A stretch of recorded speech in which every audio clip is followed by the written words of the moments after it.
पढ़ाते वो उपाध्याय है, और जो अनंत सिद्ध बनने की शिक्षा पढ़ते वो साधु है।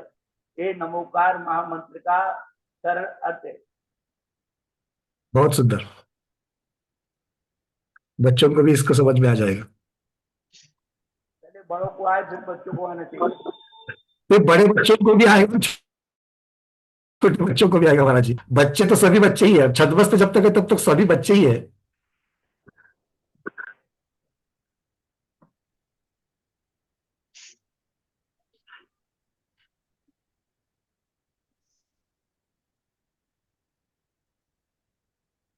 धर्म धर्म को समझाने के लिए जल और मछली का उदाहरण दिया है। संसार में जल और मछली का ही उदाहरण क्यों दिया?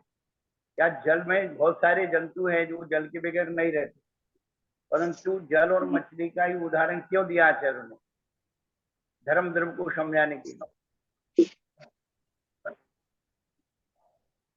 संसार में मछली एक ऐसा जंतु है, 1000 फुट ऊपर से गिरते हुए पानी के सहारे ऊपर चढ़ जाता है और बीच में चढ़ते हुए रुक भी सकता है, पानी उसे नीचे नहीं गिरा सकता। जिस प्रकार जल के सहारे मछली ऊपर चढ़ जाते हैं, उसी प्रकार धर्म धर्म के सहारे जीव सिद्धालय तक पहुंच जाता है। क्या बात है, बहुत सुंदर।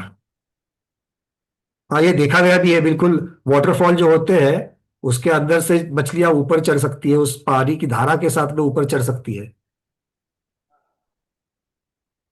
और अधर्म द्रव को वृक्ष की छाया और पथिक का उदाहरण दिया। तो वृक्ष की छाया हमेशा वृक्ष के नीचे रहती, उल्टी नहीं होती। पथिक उसके नीचे से निकल करके जाना चाहे तो निकल सकता है और छाया उसे रोकती नहीं है। तो वृक्ष की छाया नीचे ठहरने में सहकारी कारण है, इसलिए वृक्ष छाया का उदाहरण दिया। और आकाश द्रव को अवगाहन के बारे में बताया कि सभी प्रकार के अवगाहन उसमें हो जाते। तो आकाश के एक प्रदेश में उद्गल का, धर्म का, अधर्म का, जीव का सभी प्रदेश समाहित। फिर भी आचार्य कहते इतने और आ जाए, कितने भी आ जाए, सब समाहित हो जाए, उसकी अवगाहन शक्ति है। तो आचार्य ने एक उदाहरण दिया शहद और ऊँटनी का दूध का। एक गिलास शहद ले लो, एक गिलास ऊँटनी का दूध ले लो, दोनों को डालोगे तो एक ही गिलास रहे। जैसे एक गिलास पानी लो, एक गिलास दूध लो, तो 2 ही गिलास में आएगा। एक ऊँटनी का दूध और शहद वो एक दूसरे में समा जाते हैं, अन्योन्य पर एक ही गिलास रहे। हमने दूसरा उदाहरण वैसे तो हमको मिल गया तत्वार्थ बोध पंडित बुज्जन कवि का, उसमें वनस्पति का उदाहरण दिया है कि 1000 प्रकार की वनस्पति के काढ़े को आप बनाइए और एक सुई की नोक के बराबर रख लीजिए, उसमें 1000 प्रकार की वनस्पति का सत्व, 5000, 10,000, 50,000 प्रकार की वनस्पति के काढ़े को बना करके सुई की नोक के बराबर रखोगे, उसका अस्तित्व तो बढ़ जाएगा, लेकिन सुई की नोक के बराबर उसका आकार नहीं बढ़ेगा। उसी प्रकार से आकाश द्रव की अवगाहन शक्ति। पंकज जी, महाराज जी, ये सुई वाला फिर से बताइए तो थोड़ा सा ठीक से समझ लो उसको। सुई वाला फिर से बताइए। 1000 प्रकार की वनस्पति का काढ़ा बनाया और सुई की नोक के बराबर हमने रखा, तो उस सुई की नोक के बराबर जल में, काढ़े में 1000 वनस्पति का तत्व है कि नहीं? हाँ बिल्कुल है, सबका है, सबका अर्क होगा उसमें। 5000, 10,000, 25,000, 50 लाख, 1000 प्रकार की वनस्पति का काढ़ा बनाओ और सुई की नोक के बराबर वहां रखो, तो उसका आकार नहीं बढ़ेगा, लेकिन अस्तित्व बढ़ जाएगा उनके वनस्पतियों का। उसी प्रकार से आकाश के एक प्रदेश में सभी प्रकार के प्रदेशों का अस्तित्व। ये अवगाहन शक्ति। पर एक सुई के नोक का जितना आकार होता है उतने आकार में 50 वनस्पतियों का जब हम रस रखेंगे तो 50 वनस्पति में से प्रत्येक वनस्पति के भाग में जितना रस की क्वांटिटी आएगी, और अगर मैं 100 वनस्पतियों का रस बनाऊंगा उतने ही आकार में, तो प्रत्येक वनस्पति के भाग में कितनी रस आएगा इसमें तो फर्क पड़ जाएगा। उसका मतलब नहीं है, अस्तित्व का मतलब है वहां अवगान शक्ति के बारे में अस्तित्व अस्तित्व होगा, अस्तित्व सभी का सभी आ जाएगा। जैसे एक नौ के बराबर में लाख प्रकार की वनस्पति का अस्तित्व है, उसी प्रकार से आकाश के एक प्रदेश में उद्गल के, जीव के, धर्म के, अधर्म के सारे प्रदेश समाये हुए। हाँ, ये बिल्कुल ठीक, ये सटीक हो रहा है। धर्म को समझाने के लिए रैनानम राशि होती, रत्नों की राशि का उदाहरण दिया। हाँ बिल्कुल, एक साथ रहती एक से एक दूसरे पे समाती नहीं है, अलग अलग रहती है। का भी उदाहरण दे सकते थे ना, गेहूं का भी उदाहरण दे सकते थे। जिस प्रकार व्यवहार जगत में रत्न बहुत कीमती है, उसी प्रकार समय कीमती है, पहला कारण। दूसरा कारण, रत्न कभी पुराना नहीं होता है, घुलता नहीं है, आपस में रखा चिपकता नहीं। रेती चिपक जाएगी, गेहूं चिपक जाए। बिल्कुल। तो दृष्टांत से दृष्टांत को भी घटित करना आना चाहिए कि यही उदाहरण या दृष्टांत क्यों दिया। हाँ, ये बहुत महत्वपूर्ण बात है। अभी तक तो शब्दार्थ शब्दार्थ भावार्थ विशेषार्थ पर ही अभी तक तो दृष्टि जा रही है। इसके आगे की दृष्टि है कि ऐसा क्यों, ये जो दृष्टि है वहां तक पहुंचना है अभी भी। www.com वर्ल्ड वाइड वे, कहाँ लिखा है, क्या लिखा है, फिर क्यों लिखा है। अभी तो यही नहीं पता कहाँ लिखा है, कहाँ लिखा है तो क्या लिखा है ये नहीं पता। गुरुदेव, जैन भूगोल और आधुनिक भूगोल, अब ये जो दो चीजें हैं, इनको सटीक करने के लिए किस प्रकार का दृष्टिकोण लगाना चाहिए? तो ऐसा है कि ये आप इसमें सॉल्व नहीं होगा, आप बैठेंगे तब होगा। क्योंकि आज कितना भी तुम्हारा जैन भूगोल बाहर का हो, लेकिन जिसने अंतरंग का भूगोल जागृत कर लिया, वो बाहर के भूगोल का उतना महत्व नहीं रखता। ये सब स्थूल है। हाँ, ये बात तो है, ये बात तो पक्की है, ये बात तो पक्की है। किंतु जिन आचार्यों ने सिद्धांत ग्रंथ लिखे हैं, उन्हीं आचार्यों ने जैन भूगोल की बातें लिखी है। आज्ञा सम्यक से तो हम सब स्वीकार करते ही करते हैं, किंतु उसमें अब इतना सा बात है कि हम लोग जो नई आधुनिक मशीन के द्वारा जो आ रही है, जो इंफॉर्मेशन आ रही है, जानकारी आ रही है, उसका मेल बिठाना चाहते हैं, बस इतनी सी बात है। हमारे भोपाल के भैया हैं, उन्होंने एक आधुनिक भूगोल को और उसको घटित करके कुछ संकलन किया है, लेकिन उसमें भी ज्यादा कोई वो नहीं है। इसको बैठ करके बहुत सारी चीजों का कंपेरिजन करना पड़ेगा, और बहुत सारी चीजों को, क्योंकि बहुत सारी चीजों के नाम भी बदल गए। और ये भी ऐसी भी एक भावना होती है ये पढ़ने वक्त की, आज जो उपलब्ध आगम है, उस उपलब्ध आगम में इसके बारे में ज्यादा जानकारी उपलब्ध नहीं है। बहुत सारे ग्रंथ आज उपलब्ध नहीं है कि जो हमें और भी डिटेल्स दे सकते हैं। ये भी है, लेकिन कुछ चीजें प्रत्यक्ष है, कुछ परोक्ष है, हम्म। हमारी बाहर है। और ज्ञान की जितनी विशुद्धि होगी, उतना ही हमारा आगे सब कुछ व्यवस्थित होता चला जाए। गुरुदेव, और एक जिज्ञासा थी कि जैसे कुलकोटियां होती है, जैसे मान लीजिए एक अरब अरब का घोड़ा है, अरबी घोड़ा है, और दूसरा मान लो भारत का घोड़ा है। दोनों भी घोड़े हैं, दोनों भी तिर्यंच है, दोनों भी पंचेंद्रिय है, संगी है, औदारिक वर्गणाओं को लेते हैं, ये सब ठीक है। किंतु कुलकोटि की अपेक्षा दोनों में फर्क है। तो ये कुलकोटि की अपेक्षा जो दोनों में फर्क है, मतलब वो जिस प्रकार की वर्गना उस शरीर के लिए ले रहे हैं, उसमें थोड़ा सा फर्क है। तो ये कुलकोटि अरब की बननी है, क्या भारत की बननी है, घोड़ा बनना है, ये कौन से कर्म की प्रकृति निर्णय करती है? ये हमारे पास एक अखबार में कोई कटिंग आई थी कि जब भी रेस के घोड़े जो हैं खरीदे जाते हैं, करोड़ों रुपए के होते हैं। उन घोड़ों के साथ 3 पीढ़ी का आर्गुमेंट लगता है, इसका माँ कौन थी, इसका पिता कौन था, उससे उसका रेशो बनता है। पावर जो बनता है, उनकी माता पिता के जो घोड़े होते हैं ना, उनके आर्गुमेंट लगाए जाते हैं, उनका डीएनए लगता है। पर ऐसी कौन सी कर्म प्रकृति का उदय है, या जिसकी वजह से ये निर्णय हुआ कि ये इस प्रकार का घोड़ा होगा या ये इस प्रकार का घोड़ा होगा, ये हम जानना चाह रहे थे। देखो ऐसा है कि आचार्यों ने जो बात बताई है वो हम बता रहे हैं। जाति किसे कहते हैं और कुल किसे कहते हैं? मातृ पक्ष को जाति कहते हैं, पितृपक्ष को कुल कहते हैं। तो योनि, जाति ये मातृ पक्ष में होती है। तो मातृ पक्ष यानी जहां उस जीव का जन्म हो रहा है, तो माता की ओवरी में जन्म होता है, लेकिन उसको शरीर को बनाने वाली जो वर्गनाएं होती हैं वो पिता का बीज होता है। तो पिता की जो वर्गनाएं हैं वो कुल कहलाती हैं, माता के स्थान को जाति कहते हैं। तो डाई और फर्मा, डाई फर्मा और उसमें डलने वाला द्रव, ये जाति और कुल कहलाते। इसलिए सचित सचित आदि जो पहले 9 वो बताई है योनि, और उसके 84 योनि। लाख भेद, फिर 84 लाख भेद किए। तो ये तो जन्म लेने के स्थान हो जाएंगे। चलिए ठीक है महाराज जी। गुरुदेव ध्यान सागर जी महाराज भी विराजमान हो चुके हैं। जय हो जितवानी पुत्र गुरुदेव श्री ध्यान सागर जी महाराज की जय। इच्छाकार इच्छाकार इच्छाकार गुरुदेव।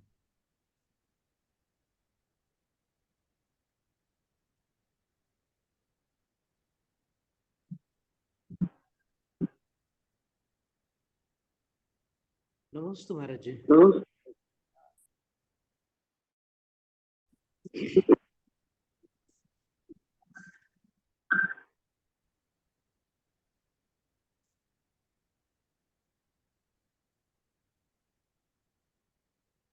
मोक्ष मार्गस्य नेतारं भित्तारं कर्मभूभृतां ज्ञातारं विश्वतत्त्वानां वन्दे तद्गुणलब्धये।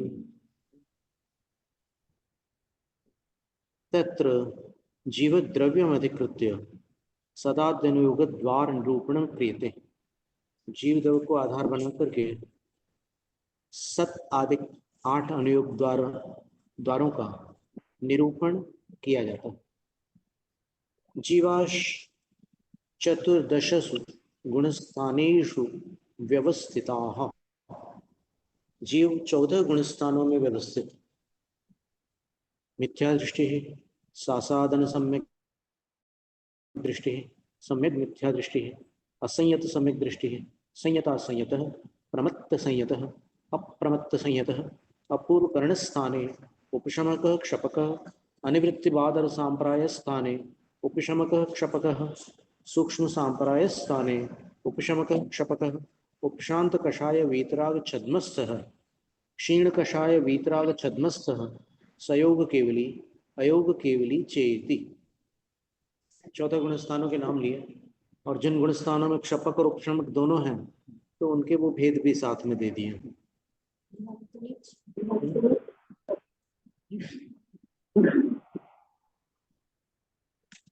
एतेषामेव जीव समासानां निरूपणार्थं 14 मार्गणा स्थानानि ज्ञेयानि। इन्हीं जीव समासों के निरूपण के लिए अर्थात इन्हीं गुणस्थानों को विस्तृत रूप से घटित करने के लिए 14 मार्गणा स्थानानि ज्ञेयानि, 14 मार्गणा स्थान जानने योग्य है। वो कौन से हैं? गतीन्द्रिय काय योग वेद कषाय ज्ञान संयम दर्शन लेश्या भव्य सम्यक्त्व संज्ञाहारका इति। ज्ञान और ज्ञान में जो बीच में डैश है वो इस पंक्ति में अनपेक्षित है। ज्ञान एक ही शब्द है। और अन्य प्रतियों में देखिए, पंडित जी वाली प्रति भी खुली रखिए, अपन साथ में देखते जाएंगे। तो गति मार्गणा, इंद्रिय मार्गणा, काय मार्गणा, योग मार्गणा, वेद मार्गणा, कषाय मार्गणा, ज्ञान मार्गणा, संयम मार्गणा, दर्शन मार्गणा, लेश्या मार्गणा, भव्य मार्गणा, सम्यक्त्व मार्गणा, संगीनी मार्गणा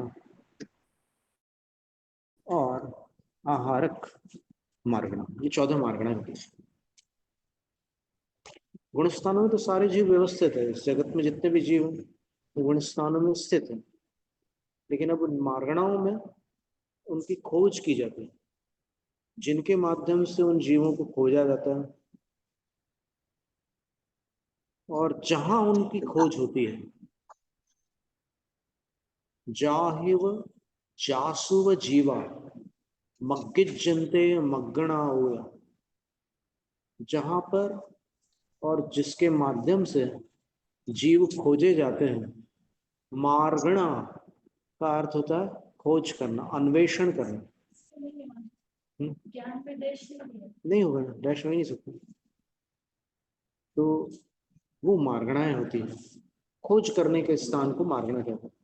ये मार्गणा शब्द आपने सुना होगा कोई अपने स्तोत्र पाठ वगैरह में, स्वर्गापवर्ग गम मार्ग विमार्गणेष्ट। वहां पर विशिष्ट मार्गणा के लिए, विशिष्ट खोज के लिए इष्ट है कौन? दिव्य ध्वनि। दिव्य ध्वनि किसके लिए इष्ट है? स्वर्ग और अपवर्ग के मार्ग की मार्गणा करने के लिए इष्ट है। स्वर्ग मोक्ष के मार्ग को ढूंढने के लिए दिव्य ध्वनि इष्ट है।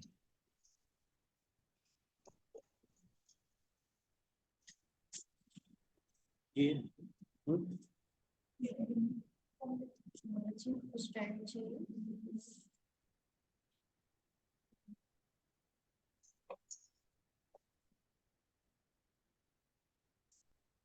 छोटा वाला स्टैंड यार रह तो जाएगा।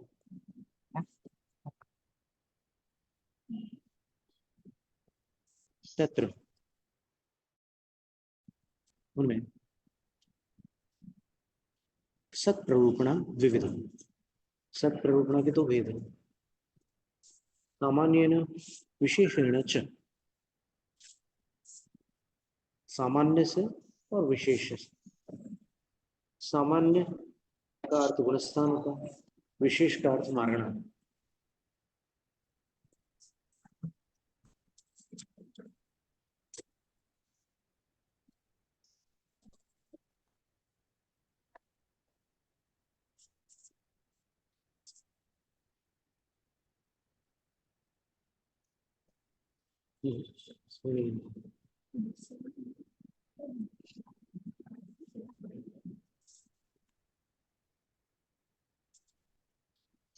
Yes. It's one.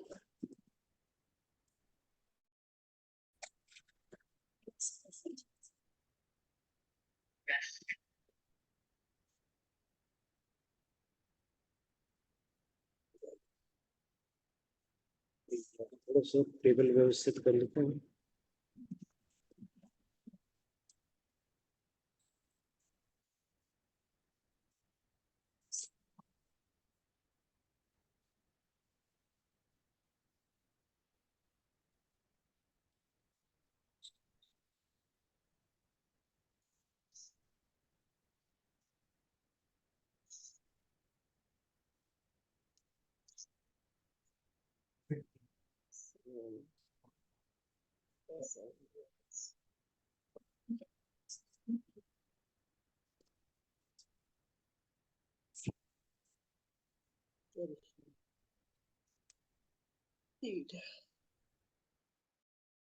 गुणस्थान और मार्गणा से प्ररूपणा दो प्रकार की दोनों। सामान्य में गुणस्थान से देखें तो अस्थि मिथ्या दृष्टि, सासाधन सम्यक दृष्टि, नृत्य एवं आदि। तो मिथ्या दृष्टि है, सासाधन सम्यक दृष्टि है, मिश्र गुणस्थान वर्ती है, चतुर्थ पंचम ऐसे 14 गुणस्थान वर्ती जीव है। ये सामान्य गुणस्थान से बात हुई। विशेषण, विशेष से अगर बात करें तो कौन से गुणस्थान वाले कौन सी मार्गणा में है ये खोज होगी। तो बता रहे हैं गत्युनुवादेन, गति मार्गणा की अपेक्षा स्वामी जी अनुवदनम अनुवाद, गति के अनुसार वदनम यानी कथन करना। महाराज जी को बोल रहे निरूपणा और प्रूपणा में क्या अंतर है?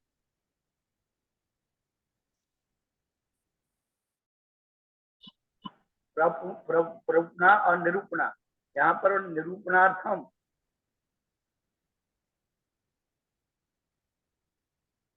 निरूपणम क्रियते। इतनी सूक्ष्मता से हमने अभी विचार नहीं किया, पर आपने टोका है तो फिर जरूर इस पर वो करेंगे। पर आप अगर समाधान दे दो तो फिर अत्युत्तम। मूल कथन भेद को प्रूपणा कहते हैं और उसमें जो उत्तर भेद किया जाता है वो निरूपणा कहलाता है। अरे वाह। मूल का निरूपणा, और उसमें ही उत्तर भेद जो किया जाता है वो निरूपणा कहलाती है। अच्छा अच्छा।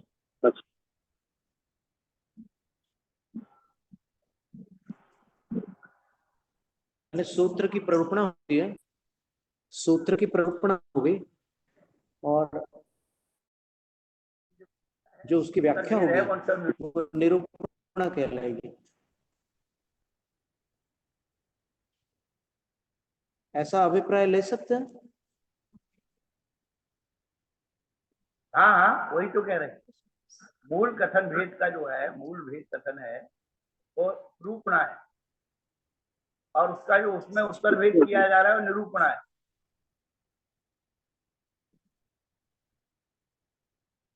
ठीक बात।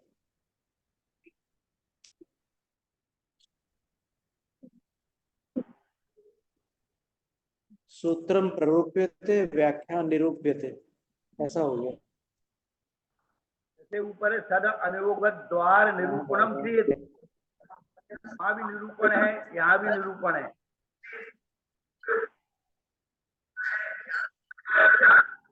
निरूपणा चल रही है जीव की। हाँ, जीव को आधार, जीव शब्द को आधार बना करके 8 अनुयोग द्वारों का किया जाता है। तो निरूपण 14 गुणस्थान और 14 मारण स्थान की अपेक्षा किया जाएगा। स्थान का जो निरूपण होगा, नहीं वहां पर कह रहे हैं प्ररूपणा, सब प्ररूपणा सामान्य और विशेष गुणस्थान मारण स्थान की अपेक्षा से होगी। इसमें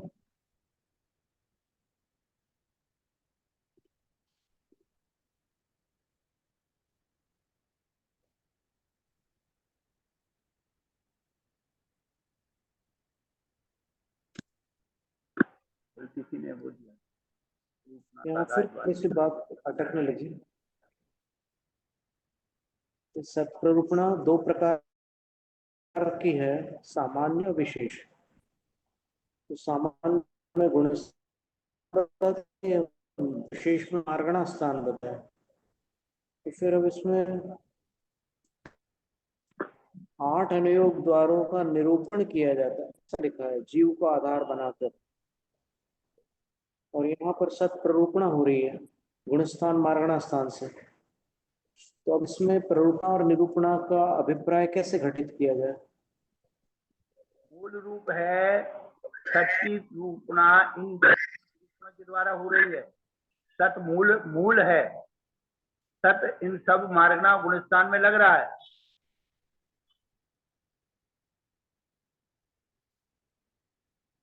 सत रूपणा में मार्गना और गुणस्थान की निरूपणा हो रही है, लगाया जा रहा है। तो सत्य जो है रूपणा है, हाँ, तो गुणस्थान मार्गना जो है सत्प्ररूपणा हो गई और मार्गणा गुणस्थान निरूपणा है। सत्प्ररूपणा हो गई और गुणस्थ मार्गणा निरूपणा हो गई। जिसको समझना है वो रूपणा है, जिसके द्वारा समझना है वो निरूपणा है।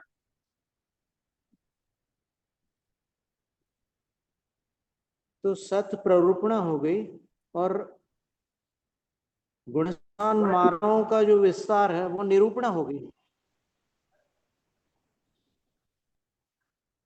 ऐसा ले लें। तो ठीक है।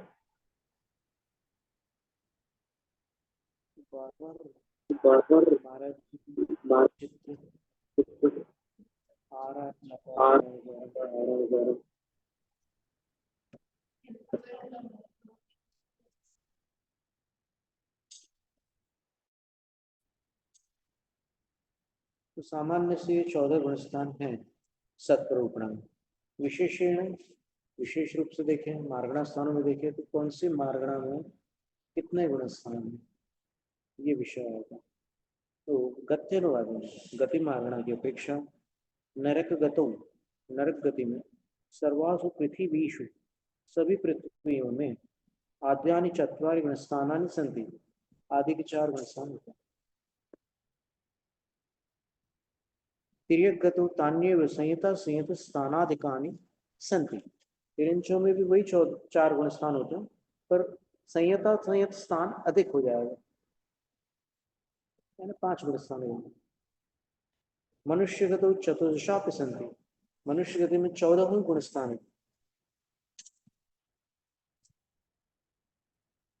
ये अपि शब्द का अर्थ ही क्या है रूप में 14 गुण स्थान चतुर्दशापि संति। देवगतो नारकवत। देवगति में नारक के समान ही है 4 गुण स्थान। ये गति मार्गणा वाली बात हुई। अब दूसरी मार्गणा है इंद्रियानुवाद में। इंद्रियानुवाद से एकेन्द्रियेषु चतुरेन्द्रिय पर्यंतेषु, एकेन्द्रिय आदिशु मतलब एक इंद्रिय को आदि ले लीजिए, और चतुरेन्द्रिय पर्यंत 1 से 4 इंद्रिय वाले जीवों में एकमेव मिथ्या दृष्टि स्थानम, अकेला एक मिथ्या दृष्टि गुण स्थान। पंचेन्द्रियेषु चतुर्दशापि संति। पंचेंद्रियों में 14 गुण स्थान होते हैं। अब यहाँ इंद्रिय मार्गणा में सैन्य असैन्य वाला विभाग नहीं है। यहाँ सिर्फ आपको ये बताना है कि कौन से इंद्रिय मार्गणा के कौन से भेद में सारे गुण स्थान है। तो पंचेंद्रिय में सैन्य असैन्य का विभाग किसी और मार्गणा में आएगा। अब यहाँ पर ये इतना ही है। तो जिस मार्गणा में जितना विषय है उसका अतिक्रमण नहीं करना है, अपने उसको उतना ही घटित करना, उतना ही स्वीकार करना। ठीक है, अपन ज्ञानी जीव बहुत ज्यादा पढ़े लिखे हैं तो अपनी बुद्धि आगे पीछे भागती है, पर कोई बात नहीं, जितना है उतना ही नहीं।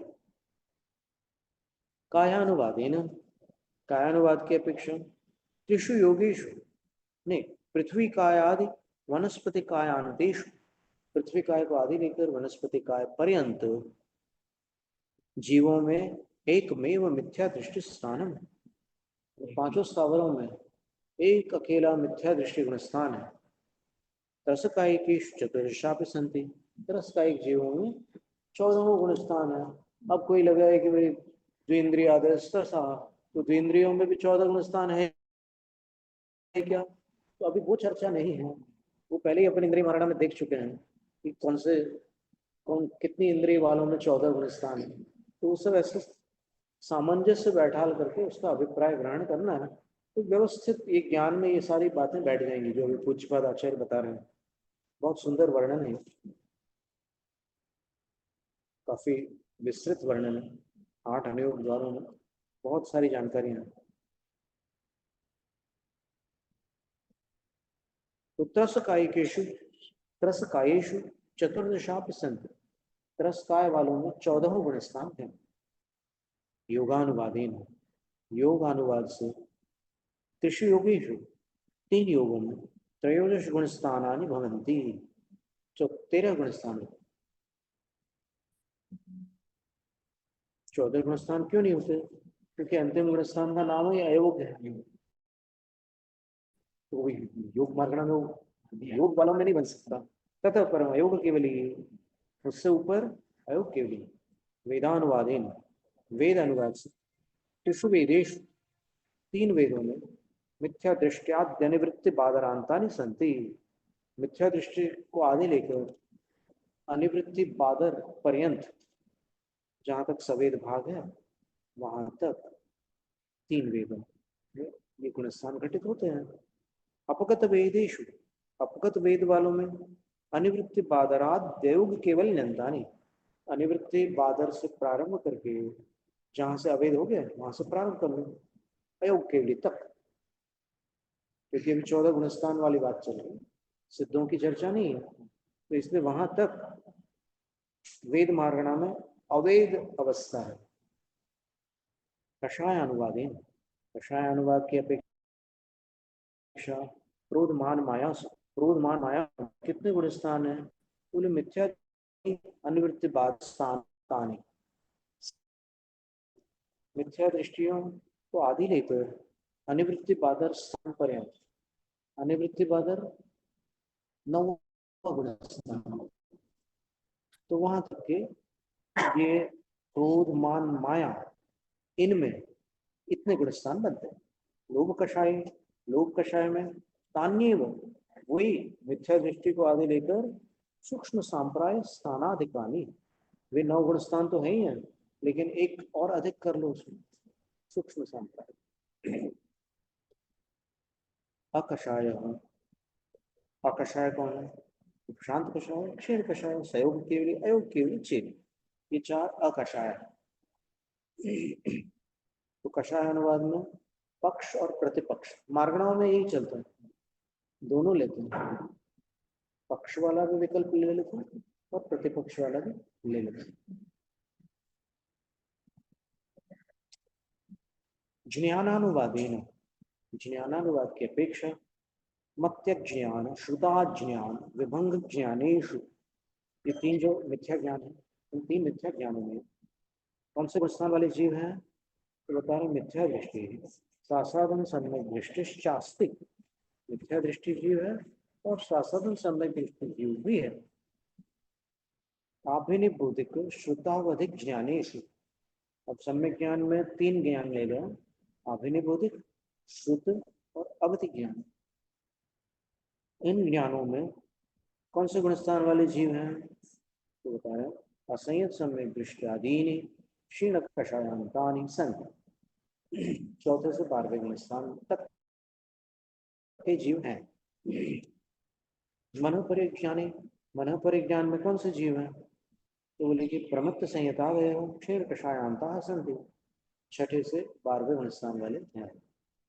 नाम है इसमें प्रमत्त संयत, अप्रमत्त संयत आदि, क्षीण कषाय तक, क्षीण कषाय 12वां गुणस्थान।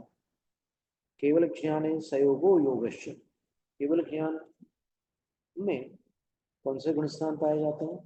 सयोग और अयोग। संयमानुवादेन संहिता प्रमुक्तादयो योग केवल जनता। संयमानुवाद की अपेक्षा देखें तो संयत कहाँ से शुरू हो रहा है? प्रमत्त को आदि लेकर 6वें गुणस्थान से प्रारंभ करके अयोग केवल जनता है, 14वें गुणस्थान तक के वो सारे के सारे संयत ही है। सामायिक छेदोपस्थापना शुद्धि संयता प्रमत्त स्थानांता, और सामायिक और छेदोपस्थापना शुद्धि संयत जो होते हैं, ये प्रथम 2 संयत 5 प्रकार के चारित्र बताए ना, सामायिक छेदोपस्थापना, परिहार विशुद्धि, सूक्ष्म सांप्राय, यथाख्यात मिति चारित्र। इसमें सामायिक और छेदोपस्थापना, ये जो प्रारंभ के 2 संयम हैं, उन उस संयम की शुद्धि वाले जो संयत है वे प्रमत्त गुण स्थान को आदि लेकर अनिवृत्ति स्थान पर्यंत होते हैं। 9वें गुण स्थान से ऊपर सामायिक और छेदोपस्थापना चारित्र नहीं है।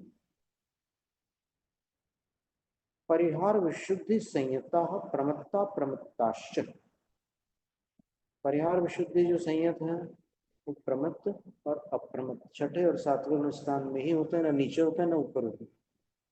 तीर्थंकरों के समय ही होते हैं, ना आगे होते हैं ना पीछे होते हैं, और ऊपर के 3 संगणन वाले ही होते हैं, नीचे संगणन वाले नहीं होते। परिहार विशुद्ध संयम की बात चल रही है। हाँ, उनके 2 ही, 6ठा और 7वां। और जो एक ऐसी चर्चा चलती है ना कि 7वें गुण स्थान में तो साधु ध्यानस्थ होता है। गोमटसार जीव कांड में क्या था? झाण निलीनो अपमत्तोरु, ध्यान में निलीन तल्लीन जो साधु हैं वो अप्रमत्त हैं। तो इसमें अनेकांत, आपको संभाल कर अर्थ करना होगा। ये एक प्राधान्यपूर्ण कथन है, यानी जो एक श्रेष्ठ कथन होता है कि 7वें गुण स्थान में कहाँ होते हैं? तो ध्यान में होता है।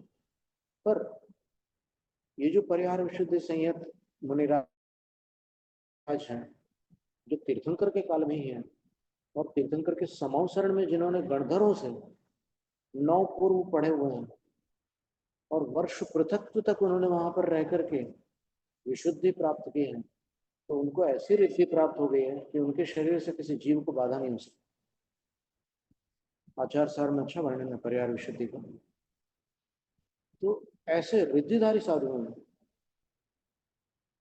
वो अन्य कालों में होते ही नहीं है। यानी जिस काल में समवसरण है उस काल में रहेंगे। अगर भगवान जल्दी मोक्ष चले गए तो जितनी आयु बची है इनकी उतने काल तक और रहेंगे, ऐसा है। तो उनके लिए एक और नियम भी बताया परिहार विशुद्धि वालों के लिए। प्रतिदिन 2 गव्यूति उनको गमन करना, यानी 2 गव्यूति का अर्थ होता है 2 कोस, 2 कोस तक उनको प्रतिदिन गमन करना। तो 2 कोस का जो गमन होता है उतने काल तक छठा गुणस्थान नहीं रहता। और एक नियम है कि परिहार विशुद्धि वाले छठे से नीचे नहीं जाते, तो कहाँ जाएंगे? 7वें में जाएंगे।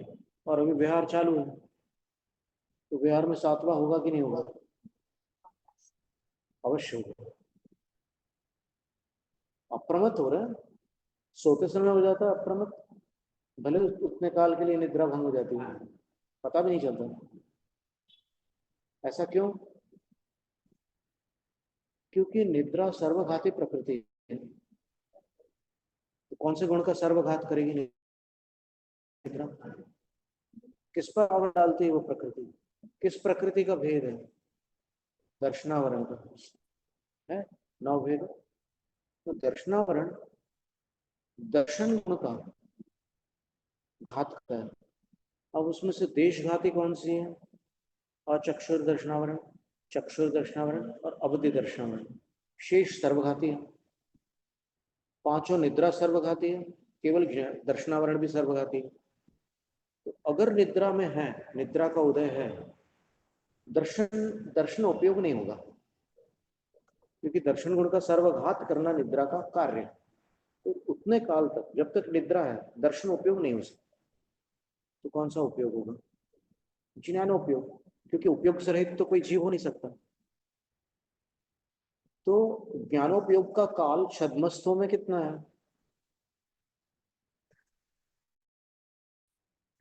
अंतर्मुख। उसके बाद उपयोग परिवर्तित होता है। दंसन पूर्वम नाणम छद्मस्थान में हो दोन्य होगा। दर्शन पूर्वक ज्ञान होता है, छद्मस्थों के दोनों उपयोग साथ में नहीं होते। तो क्या स्थिति बनी? सार क्या निकला इतनी चर्चा का? चर्चा का सार ये निकला कि संसार का कोई प्राणी अंतर्मूर्त से ज्यादा निद्रा के उदय में नहीं रह सकता, कोई प्राणी। क्योंकि अगर अंतर्मूर्त से ज्यादा वो निद्रा में रहता है तो ज्ञानोपयोग का जो काल है उसको बढ़ाना पड़ेगा। जितना निद्रा का काल होगा उतना ज्ञानोपयोग का काल होगा, क्योंकि निद्रा के साथ दर्शनोपयोग नहीं होता, सर्वघाती है। तो ऐसी स्थिति में फिर तो व्यवस्था बदल जाएगी। पर ऐसा होता नहीं है।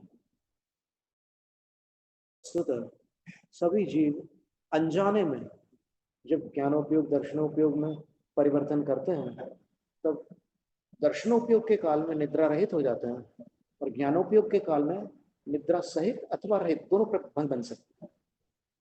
ऐसी स्थिति होती है। तो ये चर्चा आ गई बीच में।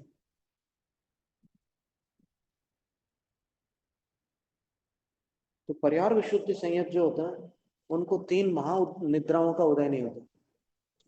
मनोपरिज्ञानियों को भी नहीं होता, आहारक वृद्धिधारियों को भी नहीं होता, देवों को, नारकों को और भोग भूमिया जीवों को भी महानिद्राओं का उदय नहीं होता। तो महानिद्राओं का उदय न होने के कारण वो चाहे जब तक जग सकते हैं, उनको आवश्यकता नहीं।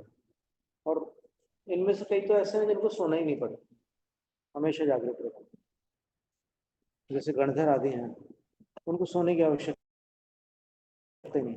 तो विपुलमति मनोपरिज्ञानी कीर्तन कर रहे हैं, उनको कभी सोने की आवश्यकता नहीं होती। दीक्षा के बाद, पहले की बात नहीं कर रहे हैं। जिनके पास ये रिद्धियां हैं उनकी बात है। और आहारक, मनोपरिज्ञान और परिहार विशुद्धि, इनमें से कोई एक ही होगा, ये साथ में नहीं होता। अपन पढ़ चुके हैं पहले कहा था। और प्रथमोपशम सम्यक उसमें और जोड़ लेना। तो इनमें से एक के होने पर शेष का अभाव रहता है। तो जिनको विपुलमति ज्ञान है अथवा जिनको परिहार विशुद्धि संयम है अथवा जिनको आहार वृद्धि है, वो महानिद्राओं के वश में नहीं होते। और परिहार विशुद्धि के लिए तो संघनन का भी नियम बताया है कि परिहार विशुद्धि वालों के ऊपर के 3 संघनन होते हैं, नीचे वाले 3 संघनन नहीं होते। यानी तीर्थंकर के काल में भी अगर वहां पर समोसरण रहकर कोई गणधरों से स्वाध्याय भी कर ले नवम पूर्व का, पर अगर उनके पास 3 ऊपर वाले संघनन नहीं है तो परिहार विशुद्धि संयम नहीं बनेगा। 5 निद्रा है, 4 नहीं 3 निद्रा है महानिद्रा। निद्रा प्रचला और स्त्यान वृद्धि, ये महानिद्रा। निद्रा और प्रचला ये थोड़ी साधारण श्रेणी की निद्रा है। घाती सर्वघाती 5 है, 5 निद्रा है सर्वघाती।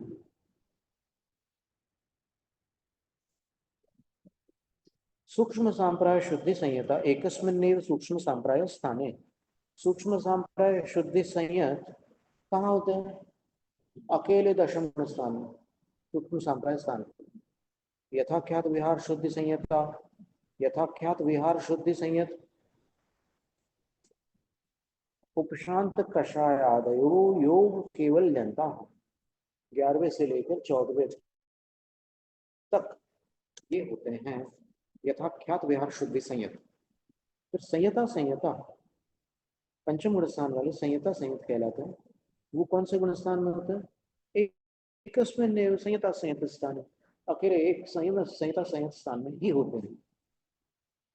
असंयता आदेश चतुर्थ गुण स्थानेश, और असंयत आदि के 4 गुण स्थानों में होते हैं, प्रथम द्वितीय तृतीय चतुर्थ।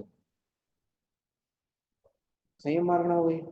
इसके पश्चात दर्शन अनुवादे ने दर्शन मार्गना है। चक्षुर्दर्शनयोर मिथ्या दृष्टियादीनि क्षीण कषायांतानि सन्ति। चक्षु और अचक्षु दर्शन में पहले से 12वें गुणस्थान तक पूरे 12 गुणस्थान हो सकते हैं, होते हैं।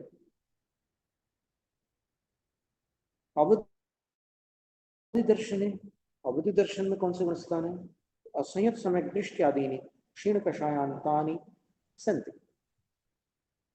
चौथे से 12वें गुणस्थान तक ये गुणस्थान अवधि दर्शन में पाए जाते हैं।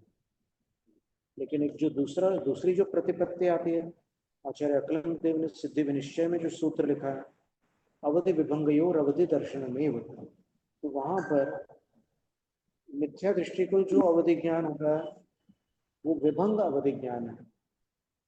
तो विभंग अवधि ज्ञान से पूर्व भी अवधि दर्शन ही होगा, ये एक मान्यता है। तो अपन यहाँ पर जो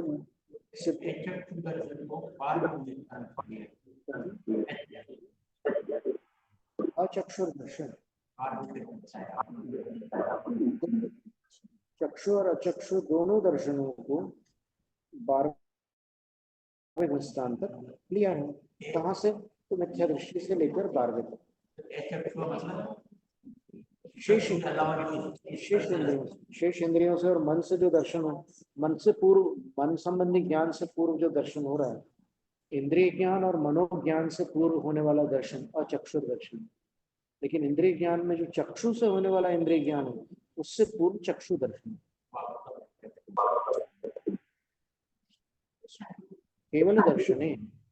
केवल दर्शन में कौन से गुण स्थान होते हैं? सहयोग केवली, अयोग केवली च, सहयोग और अयोग केवली 13वें और 14वें गुण स्थान।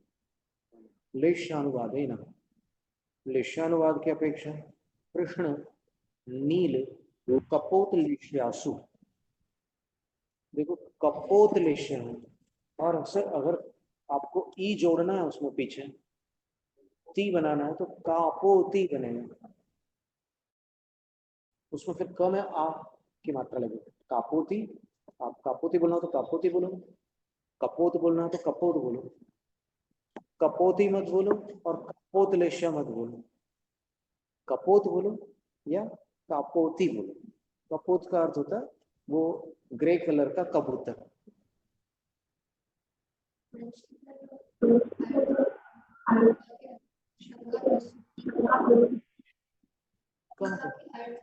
कहाँ पे?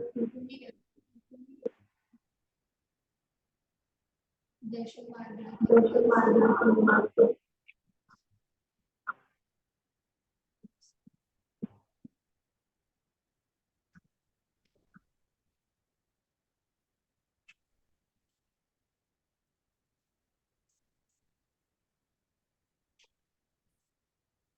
उस पर अपन फिर चर्चा कर सकते हैं। अभी जो मूल में चल रहा है तो उसको पहले पूर्ण कर लेते हैं। लिश्यानुवाद है ना, लिश्यानुवाद की अपेक्षा कृष्ण लील ये तो पढ़ चुके हैं। नहीं पढ़ते। हाँ, लिश्यानुवाद है कृष्ण नील कपोत लिश्यासु, ये तो पढ़ रहे थे कपोत। मिथ्या दृष्टियादीनि असंयत सम्यक दृष्टयंतानि सन्ति। कृष्ण नील कपोत लिश्याएं पहले से चौथे गुण स्थान तक हैं, अर्थात ऊपर के गुण स्थानों में नहीं है। सामान्य कथन महाराज जी को पता है, विशेष कथन की चर्चा विशेष प्रसंग पर देखेंगे। फिर तेज पद्मलेशयोर मिथ्या दृष्टियादीनि अप्रमत्त स्थानांतान, और तेज और पद्म यानी पीत और पद्म लेश्याएं, इन दो लेश्याओं में कौन से गुण स्थान पाए जाते हैं? तो मिथ्या दृष्टि को आदि लेकर अप्रमत्त पर्यंत पीत और पद्म लेश्या वाले गुण स्थान होते हैं। शुक्ल लेश्यायाम, शुक्ल लेश्या में कौन से गुण स्थान होते हैं? तो बोल रहे हैं कि मिथ्या दृष्टियादीनि संयोग केवल ल्यंतान, पहले को आदि ले लीजिए और 13वें को अंत ले लीजिए, तो पहले से 13वें तक शुक्ल लेश्या है। 14वें की क्या कहानी है? तो आचार्य कहते हैं अलेश्या अयोग केवली ना, लेश्या रहित अयोग केवली 14वें गुण स्थान वाले होते हैं। भव्यानुवादेन भव्येषु चतुर्दशापि सन्ति अभव्य आद्य एव स्थाने, भव्यों में 14 गुण स्थान होते हैं, अभव्य आदि के एक गुण स्थान में ही रहता है, मिथ्या दृष्टि होता है। इसके बाद कह रहे हैं सम्यक अनुवादेन, सम्यक अनुवाद की अपेक्षा शायिक सम्यक्त्व, शायिक सम्यक्त्व में कौन से गुण स्थान है? असंयत सम्यक दृष्टियादीनि अयोग केवल ल्यंतान, चौथे से 14वें गुण स्थान तक सारे गुण स्थान शायिक सम्यक्त्व में समा जाते हैं। चौथे से 14वें अनुवाद लोग महाराणा की विवक्षा में ऐसा कथन करते हैं।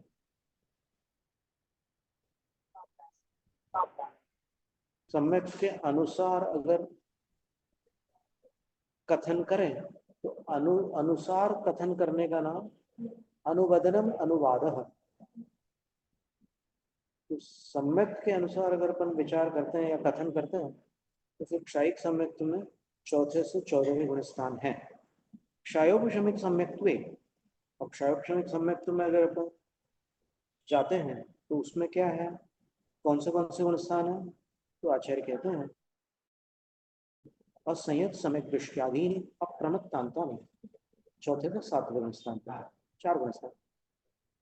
फिर औपशमिक सम्यक्त्व, औपशमिक सम्यक्त्व में असंयत सम्यक दृष्टियादीनि उपशांत कषायांतानि, चौथे को आदि लेकर 11वें गुण स्थान पर्यंत औपशमिक सम्यक्त्व है। औपशमिक सम्यक्त्व इतने गुण स्थान है ऐसा लगाना, इतने गुण स्थानों में औपशमिक सम्यक्त्व ऐसा नहीं लगाना, क्योंकि मैं मार्गणा में गुण स्थान लगा रहे हैं, गुण स्थान में मार्गणा नहीं लगा रहे, इसलिए औपशमिक सम्यक्त्व में ये डैश की आवश्यकता नहीं थी। असंयत सम्यक दृष्टि को आदि लेकर उपशांत कषाय पर्यंत ये सारे गुण स्थान आ जाते हैं। फिर सासाधन सम्यक दृष्टि, सम्यक मिथ्या दृष्टि,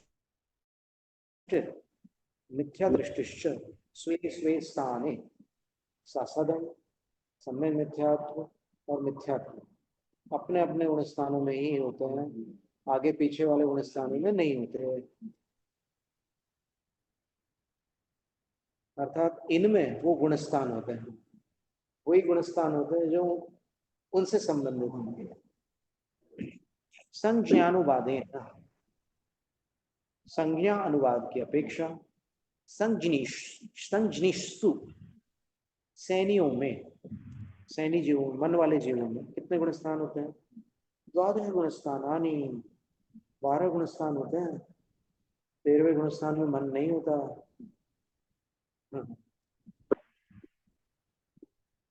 क्षीण कषायांतानि, क्षीण कषाय 12 गुण स्थान। असंज्ञिषु एकमेव मिथ्या दृष्टि स्थानम, असैनियों में एक अकेला मिथ्या दृष्टि स्थान है। तदुभय व्यपदेश रहित, उन दोनों संज्ञाओं से रहित, सैनी और असैनी दोनों नामों से रहित जो है, कौन है वो? सयोग केवली, अयोग केवली च, 13 और 14वें गुण स्थान वाले सैनी असैनियों से परे।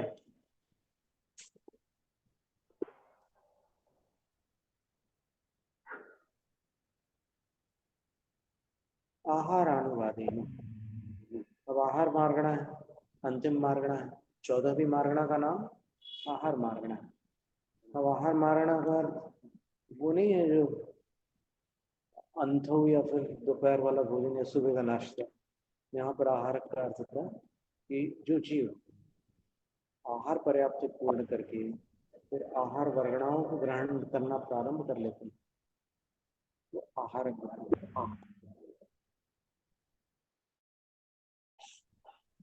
आहारकेषु, जो आहारक हैं उनमें कितने गुण स्थान है?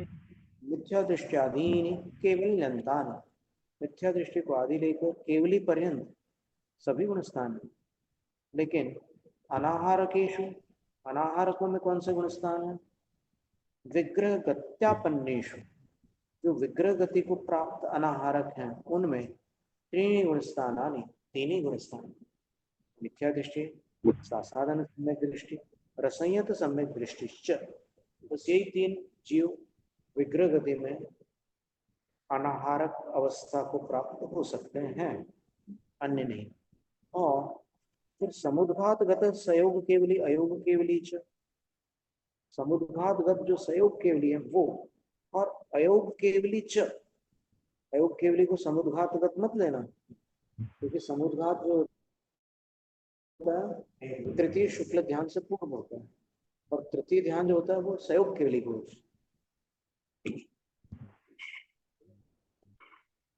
समझे? तो इनमें भी अनाहार बनती है। सयोग केवली में प्रतर और लोक पूर्ण के समय अनाहारक होते हैं, और अयोग केवली में सर्वथा अनाहारक होते हैं। जी महाराज जी, नमोस्तु। आहारक और अनाहारक, आहारक और आहारक मिश्र, ये 4 शब्द जो है मिलते जुलते हैं। जो आहारक अनाहारक है, सीधी सी परिभाषा में अपन लोगों को कह सकते हैं कि किसी जीव ने ये शरीर छोड़ दिया, जब तक जीव ने नए शरीर की वर्गणाओं को ग्रहण नहीं किया है तब तक अनाहारक, और जैसे ही वो नए शरीर की वर्गणाओं को ग्रहण करना शुरू कर देता तो आहारक हो जाता। एकम द्वौ तीन वान आहार का, एक समय, 2 समय और 3 समय तक की बना रख रहे, तो तरह से जीव जो है 2 मोड़े से अधिक नहीं ले। लेकिन जो जीव निष्कुट क्षेत्र से निष्कुट क्षेत्र में जन्म लेने के लिए जाता है, उसके 3 मोड़े 4 समय होते हैं। कल के बारे में 2 दिन, कृष्णारी के बाहर के क्षेत्र को निष्कुट क्षेत्र है, क्योंकि इसकी लक्षणावली जब तक नहीं है, क्योंकि जगरूप सहाय की जो टीका है उसमें लोकाग्र कोणेषु शब्द उन्होंने प्रयोग करके कोष्टक में दिया है। लोक के अग्रभाग के कोनों को उन्होंने इसको क्षेत्र है, नहीं, कृष्णारी के बाहर जितने भी कोने हैं और जो पूरा खाली स्थान है वो सब निष्कुट क्षेत्र में आता है। कोई जीव यहाँ 5 राजू है, 7 राजू के कोने पर जन्म लेने जाता है, उसको 3 मोड़े 4 समय लेना पड़ता है। शायद हमारी चर्चा यहाँ हुई थी आपको साथ नहीं हुई, मुझे इतना ध्यान नहीं। तो लक्ष्मी जी महाराज जी, आएगा अभी दूसरे अध्याय में आने वाला है विषय। आहारक अनाहारक की सूचना आई है, इसलिए हम बोल रहे हैं। पहली बात जी आपने महाराज, समय बताई कि प्रतर लोकपूर्ण में तो वहां भी 3 समय लगते हैं। पितर पहली अवस्था है, फिर लोकपूर्ण है, फिर लौटते में पितर आता है। ऐसे 3 समयों में वह जीव अनारक रहते।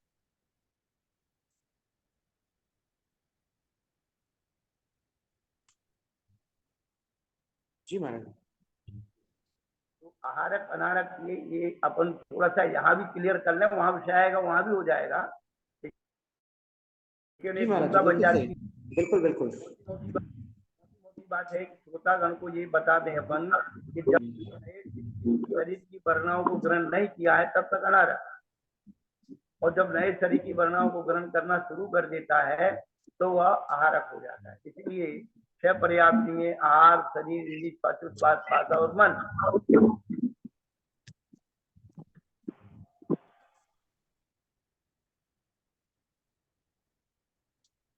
फिर आप इसको जिस तरह से घटाना चाहें और विशेष तो हमने तो जो समझ में आया बताया कि 6वें गुणस्थान का आहारक अनारक अलग है।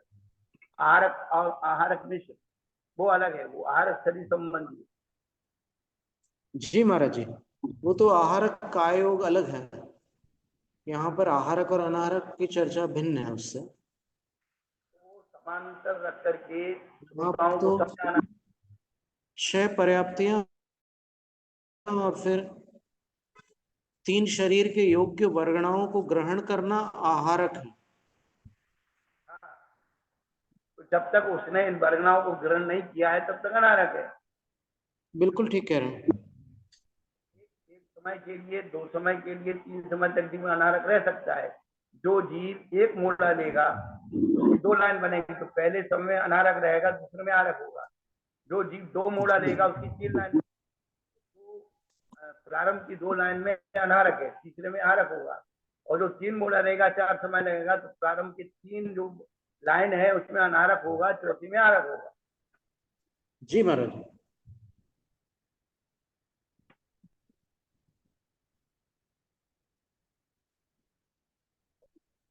तो आप जो बता रहे थे निष्कुट क्षेत्र के बारे में कुछ आपने संकेत किया ना? के बारे में कृष्ण नाड़ी के बाहर के क्षेत्र निष्कुट क्षेत्र कहते हैं। जी, अब कृष्ण नाड़ी चूंकि के बाहर वाला स्थान निष्कुट क्षेत्र है, तो 3 मोड़े वाली जो गति होती है वो वहां पहुंचने के लिए होती है। ये 5 राजू है, नीचे 7 राजू है। 5 राजू वाला 7 राजू पे जाना चाह रहा है, तो वहां से चल करके पहले कृष्णारी के अंतिम प्रदेश उस पर श्रेणी पर आएगा, और वहां से फिर सीधा नीचे जाएगा, नीचे से सामने आएगा, सामने से फिर चित्ता जाकर वहां देगा। तो जो 3 मोड़े लेगा तो 4 समय बनेंगे। चौथे समय में वो आहारक हो जाएगा। 3 समय में अब बिल्कुल वो ठीक है। अनारक। मतलब महाराज जी जो बता रहे हैं कि लोक पुरुष संठान, ऐसा है ना आकार लोक का, तो ये ऐसे हाथ करके कमर पे रखकर खड़े हो गए। तो अगर कोई जीव इस स्थान पर है और उसको 5 नीचे राजू वाले कॉर्नर में जन्म लेना है, बोलो 7 राज वाले, तो उसको ऐसे जाकर के फिर 3 मोड़े उसके बन जाएंगे। मान लो वो यहाँ पर ये 5 राजू वाले स्थान में यहाँ बीचों बीच है और उधर उसको कॉर्नर में जाना है, तो ये एक पहला मुड़ा, दूसरा मुड़ा, फिर ये तीसरा मुड़ा, ऐसे लेकर के वहां जाएगा। तो पहला स्थान 4 समय के पहले उत्कृष्ट बताएगा, तो कहाँ आएगा? कृष्ण नाड़ी के आखिरी उस पर आएगा, नाड़ी पर। कृष्ण नाड़ी के आखिरी जो श्रेणी है, बिल्कुल कृष्ण नाड़ी की आखिरी श्रेणी पर आकर के फिर सीधा नीचे जाएगा उसी के सारे।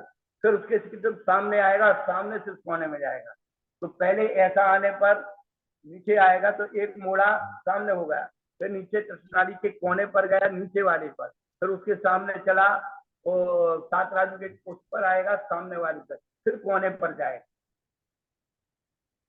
क्योंकि अच्छा चपका होता है इसलिए नहीं समझ में आता है, लेकिन अपन उसको बिल्कुल कोई ऐसे चौकी या लगेगा।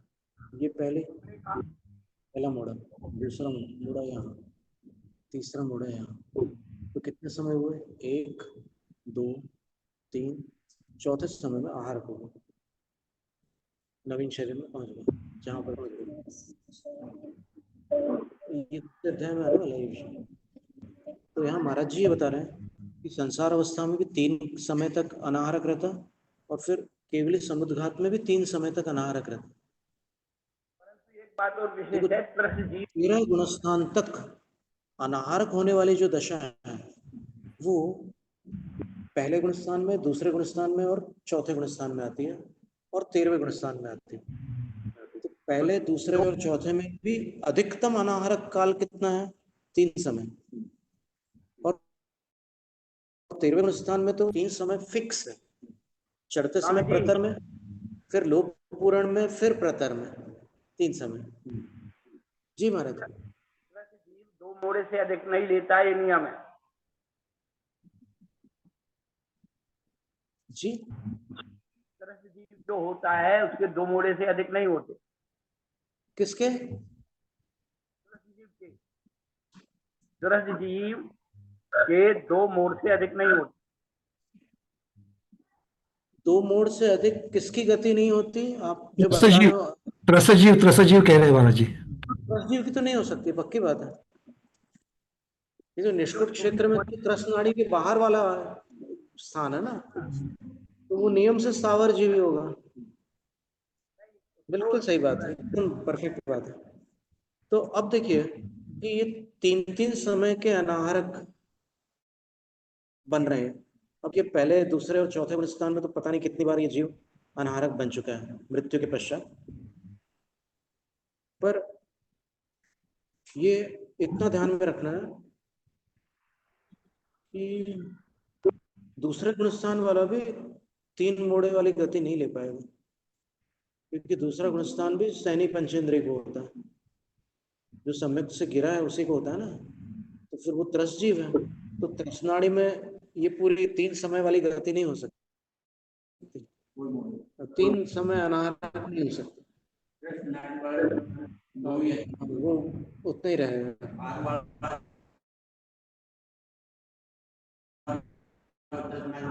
मतलब फिर सावर जो है जीव की 3 का अनाहरक रह सकता है। जो समुद्घात करेंगे वो 3 समय तक अनाहरक उनको रहना ही होगा, उसमें कोई विकल्प ही नहीं है।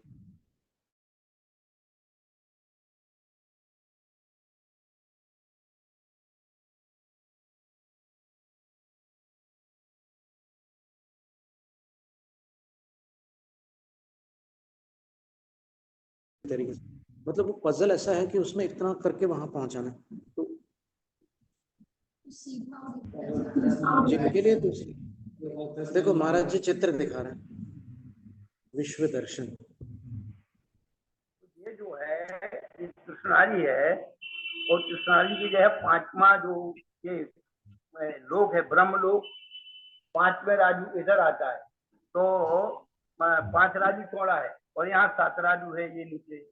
तो 5 राजू वाला जी 7 राजू पर आना चाहता है, तो पहले अंदर जा करके, क्योंकि यहाँ श्रेणी का अभाव है, जो श्रेणी है इधर श्रेणी का अभाव है, और ये जो भुजाएं हैं, ये चारों भुजाएं ये निष्कुट क्षेत्र कहलाती। तो एक 5 वाला 7 पर ये जन्म लेना चाहता है, तो वो पहले अंदर आएगा, यहाँ अंदर से सीधा नीचे आएगा, सीधे से सामने आएगा, तो सामने से ऐसा खींचा जाएगा। तो एक मोड़ा यहाँ होगा, दूसरा मोड़ा यहाँ होगा, और तीसरा मोड़ा यहाँ होगा। बिल्कुल ठीक है।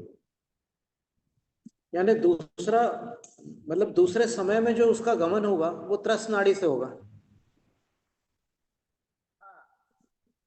तो वो सीधा आएगा, फिर निष्कुट क्षेत्र। तीसरे समय में वो त्रस नाड़ी के बाहर पहुंच जाएगा, और चौथे समय में वो अपने घर पहुंच जाएगा जहां उसको जन्म लेना है। ऐसा है, बिल्कुल ठीक है।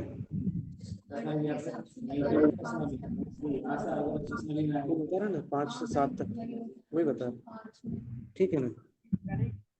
समुद्घात का तो संयोग केवली अयोग केवली, और देखिए इतने काल तक अनाहारक रहने वाले 14वें गुणस्थान वर्ती है अयोग केवली। सिद्धा परमेश्वर अतीत गुणस्थाना, अब सिद्ध परमेश्वर जो है वो गुणस्थानों को व्यतीत कर चुके हैं, बिता चुके हैं, तो अभी उनकी चर्चा यहाँ पर 14 गुणस्थानों में और 14 मार्गणाओं में नहीं है। मुख्य रूप से तो गुणस्थान में नहीं है, मार्गणाओं में तो फिर ज्ञान मार्गणा में केवल ज्ञान में आ जाएंगे वो। खाली निगोदिया इसका है। नहीं, निगोदिया भी है, कौन बोल मना कर रहा है? नहीं, कृष्णाली से बाहर। तरसनाड़ी के बाहर भी निगोदिया जी है, बिल्कुल भरे हुए पूरे लोग ठसा ठसा हुआ निगोदिया जीवों से। नहीं, निगोदिया से बड़ा है। हाँ, जैसे बाकी स्थावर भी बिल्कुल है। वो भी है। हाँ, तनुवात वाले में वायुकायिक है, और घनोदधि में उदधि यानी थोड़ा सा जलांश भी है, सब है। सब इसका होता है। पर इतना जरूर है कि ये 5 स्थावरों में से 4 स्थावर जो है वो अनंत की राशि में नहीं आते, वो असंख्यात है। नहीं, पूरे लोक में असंख्यात जीव हैं। पृथ्वी का एक, जल का एक, अग्नि का एक, वायु का एक, ये असंख्यात ही है।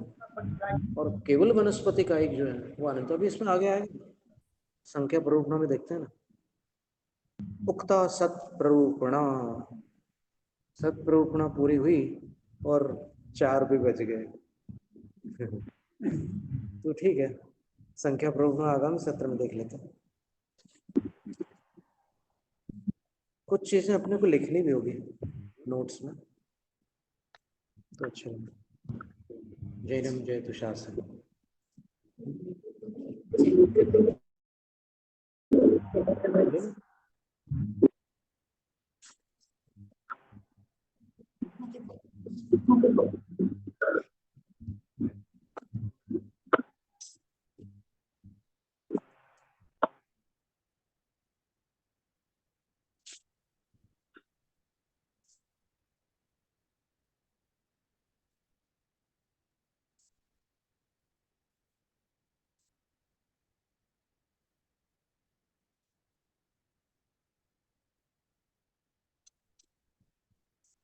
नहीं लगेगा, लग जाएगा, आप ट्राई कर।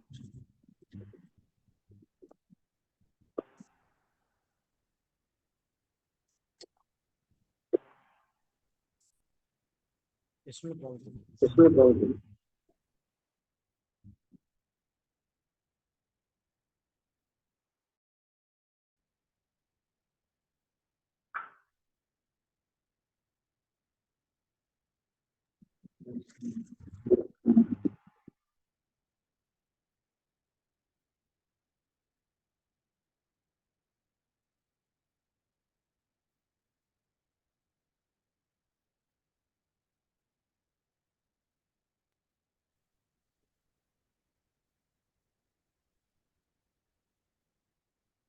नमोस्तु नमोस्तु नमोस्तु गुरुदेव, नमोस्तु। इच्छाकार इच्छाकार इच्छाकार गुरुदेव।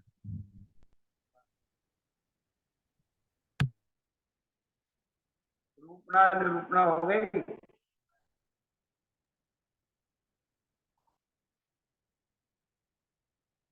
सत्प्ररूपणा तो हो गई। रूपना और निरूपणा, ये 2 शब्द का क्लियर हो गया। हाँ महाराज जी, बिल्कुल। प्ररूपणा में व्याख्या होगी और निरूपणा में उत्तर भेद विशेष उसका कथन और भी उसका विस्तार हो जाएगा।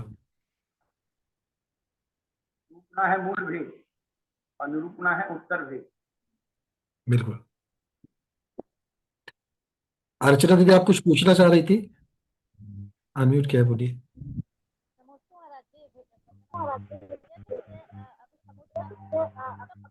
आवाज नहीं आ रही। दीदी, आपकी आवाज नहीं पहुंच रही है। क्या भैया जी? हाँ, आप ठीक है, बोलिए।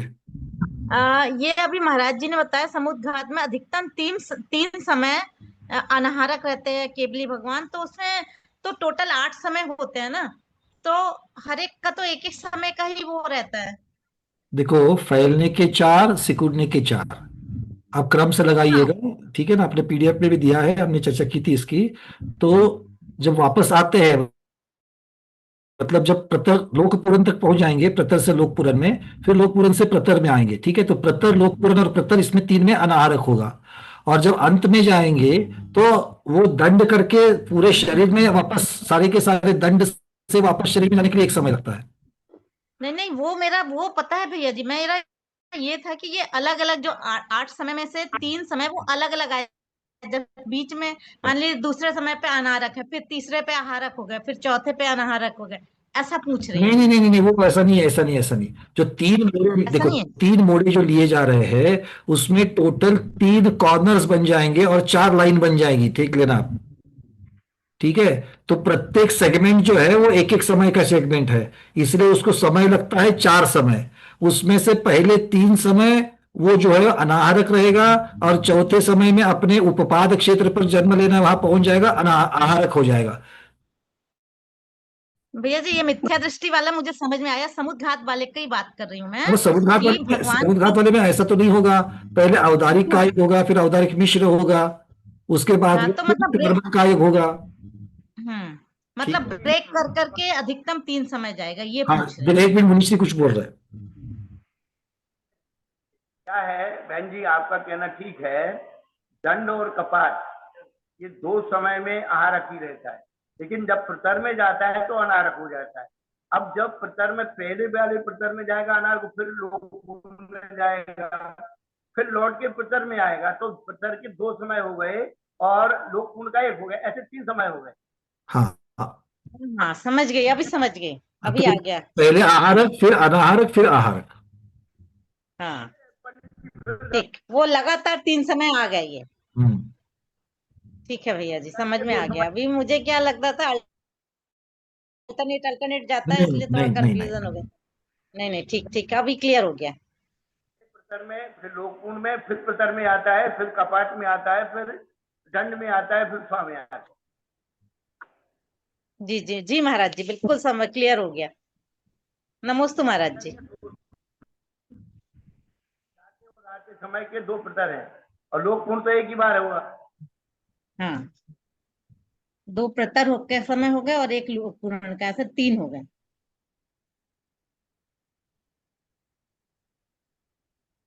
मैं इधर आप दंड में एक समय लगा लो, फिर प्रचार में आहारक लगा लो, फिर लोक में अनारक लगा दो, फिर ऐसा नहीं है। नहीं नहीं नहीं जी, समझ में आ गया, वो मुझे वही कंफ्यूजन था थोड़ा सा, समझ में आ गया महाराज जी।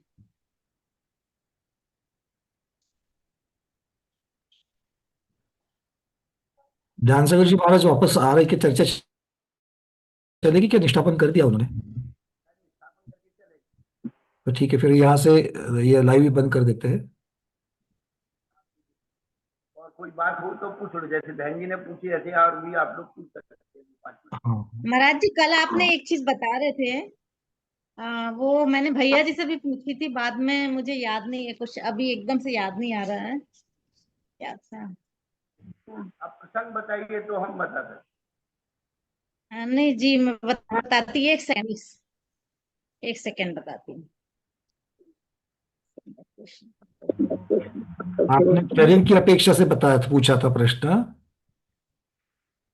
हाँ भैया जी, कल महाराज जी ने बताया था ना, वही चीज का, वो आवाज नहीं आई थी तो इसलिए मैं पूछ ही नहीं पाई। हम्म। कोई बात नहीं, अगर होगा तो व्हाट्सएप करिए। शल्य शल्य शल्य के बारे में बता रहे थे, वो पूछा ना, कि अच्छा। शल्य चौथे, हाँ, चौथे स्थान में, 5वें स्थान में, ऐसा कुछ बता रहे थे। माया मिथ्या निदान ये तीन सल है, और माया कसाय भी है, माया सल भी है। मिथ्या दर्शन मिथ्यात्व भी है, मिथ्या दर्शन सल भी है, और निदान बंद भी है, निदान सल भी है। अब इनके स्वरूप भेद और स्वामी भेद कैसे लगाना? तो सल जो है निरंतर कांटे की तरह चुपती है, वो सल कहलाती है। सल होती कांटे की अभाव में, तरह। सल होती अभाव में और बंद होता है सद्भाव में। तो माया कसाय जो है 9वें गुण स्थान तक चलती है, लेकिन माया सल जो चलती है 4थे गुण स्थान तक, क्योंकि निश्चल्यो वृत्ति, वृत्ति निश्चल होता है, इसका मतलब है कि 5वें गुण स्थान में सल नहीं है, तो 6वें 7वें में तो होगी नहीं। और बंद जो बंद भी जो है उसका जो है 5वें गुण स्थान में निदान बंद आदि, और 4थे गुण स्थान में भी बंद हो सकता है, लेकिन जो सल का स्वामी है वो 4थे गुण स्थान तक। पहले तो ये समझ लेना। तो माया सल जो होती है किसी को अंदर ठगने के बाद, यानी बिना, जैसे ठगिया व्यक्ति होते हैं उसको बात में लगा उसका माल फ्री में ले जाते, लेकिन दुकानदार जो होता है पैसा भी देता, माल भी देता, पैसा लेता, लेकिन वो जो है माया कथा उसकी क्या है, ओरिजिनल जो है कीमत नहीं बताता, चाहता है, तो छुपा के रखता है, अपना बेनिफिट लेता है। लेकिन जो माया छल वाला है वो तो फ्री में ले जाना चाहता है, आंखों में धूल झोंक के ले जाना चाहता है, वो माया छल हो गई। और मिथ्या मिथ्या दर्शन यानी मिथ्या, तो वो तो धर्म के खिलाफ ही चलता है, वो मिथ्या दर्शन। लेकिन मिथ्या दर्शन छल है। चौथे गुण स्थान वाले जीव के अंदर अन्य दृष्टियों का मत या सिद्धांत के प्रति हल्का सा रुझान हो जाना कि उनका मत अच्छा है, उनकी प्रभावना अच्छी है, भक्त अच्छे हैं, मेरा ऐसा क्यों नहीं हो रहा है, तो मिथ्या दर्शन सल चौथे गुण स्थान तक हो सकती है। जैसे नारायण श्री कृष्ण जब नीचे चले गए तो उनके अंदर ये भाव आया कि मेरी प्रतिष्ठा इतनी बनी थी, अपने भाई से कहा कि भैया वहां जाकर के मेरी मूर्तियां रखवा देना, मेरी पूजा होते रहना चाहिए। ये मिथ्या दर्शन सल के अंतर्गत आता। तो चौथे गुण स्थान वाला सूक्ष्म सम्यक दृष्टि भी, जिसके अतिचार होते शंका कांक्षा स्थान दृष्टि संसार सम्यक दृष्टि, तो उसके मिथ्या दर्शन सल जो है चौथे गुण स्थान में हो सकते। और निदान बंध और निदान सल, तो निदान बंध जो होता है बड़े बड़े पुण्य को छोटे में घटित कर देना, कुछ खरीद लेना। लेकिन जिसके पास पुण्य ही नहीं है वो हिंस रहा है कि मैं इतना पुण्य कमा लूं तब ऐसे भोग, वो हो गई सल। तो सद्भाव में बंद होता है, अपने पुण्य को कुछ में जो पुण्य मोक्ष के लिए जाने वाला था वो है, उसने कुछ जो है स्वर्ग आदि का सुख मांग। और निदान जो सल है कि मैं इतना पुण्य कैसे कमा लूं, कैसे भोग भोगूं। अच्छा, सल होती है, एक बात और ध्यान रखना, सल होती है भाव की और बंद होता है भाव का। ये और मौलिक अंतर है। निदान बंद और निदान सल में जो मौलिक अंतर है, ये बंद होता है भाव का और सल होती है भाव की। जी जी महाराज जी। पंकज जी, हाँ महाराज जी, सुन रहा मैं, कल से ही है। हमारे आप जब बोलते हैं तो हम अपनी रिवीजन करते रहते हैं। आवाज कट गई। अरे आप जब बोलते हैं तो हम अपनी रिवीजन करते रहते हैं। वो इसलिए कि उसमें कुछ ना कुछ ऐड हो जाता है। हाँ, बहुत ही अच्छी सी बात है, क्योंकि ये सब चीजें जो पता है, अलग अलग चीजों को कंपैरिजन, तुलना करके उनको उसके अंतर, उसके बीच का जो अंतर है, शब्दों में समान दिखते हैं पर उसके बीच का जो अंतर है वो भी समझना बहुत जरूरी है। सल होती है भाव की और बंद होता है भाव का। बिल्कुल।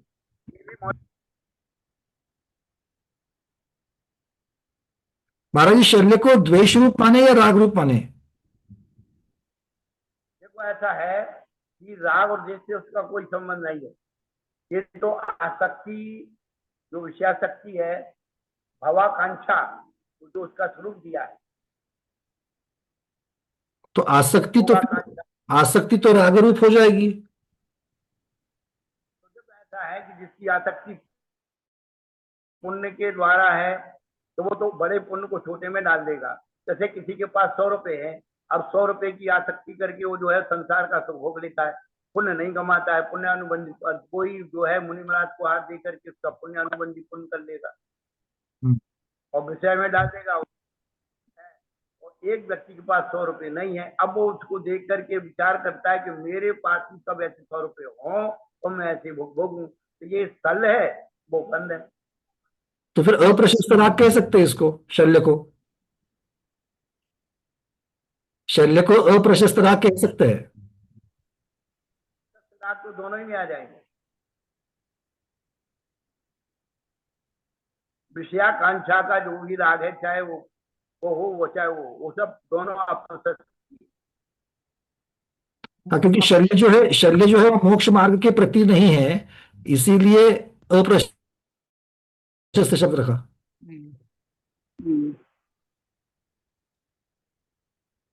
चलिए, ठीक है, चलिए। नमोस्तु नमोस्तु नमोस्तु महाराज जी, नमोस्तु। कल सब लोग ध्यान रखना, कल गोमंसा जीवकांड वाली कक्षा रविवार है, कल नहीं चलेगी। डायरेक्ट 3 बजे गुरुदेव की कक्षा में सब लोग जुड़ जाना। जी भैया जी, वंदना भैया जी।